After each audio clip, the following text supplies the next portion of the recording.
शुरुआत सुप्रभात में आपका एक बार फिर से स्वागत है। आज हम आपको बताएंगे कि किस तरह से 10 ऐसी बातें जो आपने वाल्मीकि रामायण के अंदर सुनी होगी लेकिन वैसे आपको पता नहीं होगा।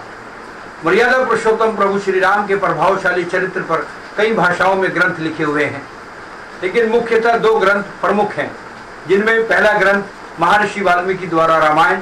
इस पवित्र ग्रंथ में 24,000 श्लोक, 500 खंड तथा 7 कांड है।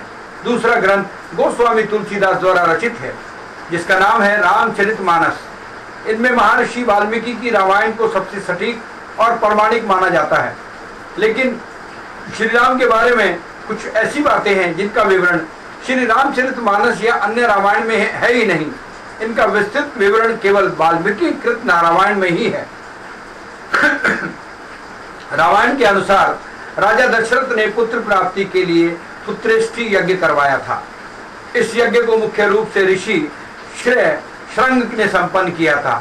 श्रेय श्रृंग के पिता का नाम महर्षि विभांडक था। एक दिन जब वे नदी में स्नान कर रहे थे, तब नदी में उनका वीर्यपात हो गया। उस जल को एक हिरणी ने पी लिया था, जिसके फलस्वरूप ऋषि श्रृंग का जन्म हुआ था। हिंदू धर्म में 33 करोड़ देवी देवताओं की मान्यता है, जबकि रामायण के अरण्य कांड के 14वें सर्ग में 14वें श्लोक में सिर्फ 33 देवता ही बताए गए हैं। ग्रंथ के अनुसार 12 आदित्य, 8 वसु, 11 रुद्र और 2 अश्विनी कुमार, ये ही कुल 33 देवता हैं। महर्षि वाल्मीकि द्वारा रचित रामायण में सीता स्वयंवर का वर्णन है ही नहीं। रामायण के अनुसार भगवान राम व लक्ष्मण ऋषि विश्वामित्र के साथ मिथिला पहुंचे। तब विश्वामित्र ने ही राजा जनक से श्री राम को वह शिव धनुष दिखाने के लिए कहा। तब भगवान श्री राम ने उस धनुष को उठा लिया और जब उसकी प्रत्यंचा को चढ़ाते रहे तो उस वक्त पर वो धनुष टूट गया। राजा जनक ने पहले से ही ये प्रण कर रखा था कि जो शिव धनुष को उठा लेगा उसी से वो अपनी पुत्री सीता का विवाह कर देंगे।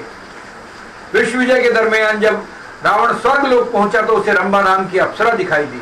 रावण ने उसे पकड़ लिया। तब रंभा ने कहा कि आप मुझे इस तरह से स्पर्श ना करें, मैं आपके बड़े भाई कुबेर के बेटे नल कुबेर के लिए हूँ, इसीलिए आपकी पुत्र वधू हूँ। लेकिन रावण नहीं माना और उसने रंभा से दुराचार किया। यह बात जब नल कुबेर को पता चली तो उसने रावण को श्राप दिया कि आज के बाद रावण बिना किसी स्त्री की इच्छा के उसे स्पर्श करेगा तो उसके सिर के 100 टुकड़े हो जाएंगे। जिस समय भगवान राम वनवास पर गए उस समय उनकी आयु लगभग 27 वर्ष थी। राजा दशरथ श्री राम को वनवास नहीं भेजना चाहते थे, लेकिन वे वचनबद्ध थे। जब श्री राम को रोकने का कोई उपाय नहीं सूझा तो उन्होंने श्री राम से यह तक कह डाला कि राम तुम मुझे बंदी बनाकर स्वयं राजा बन जाओ।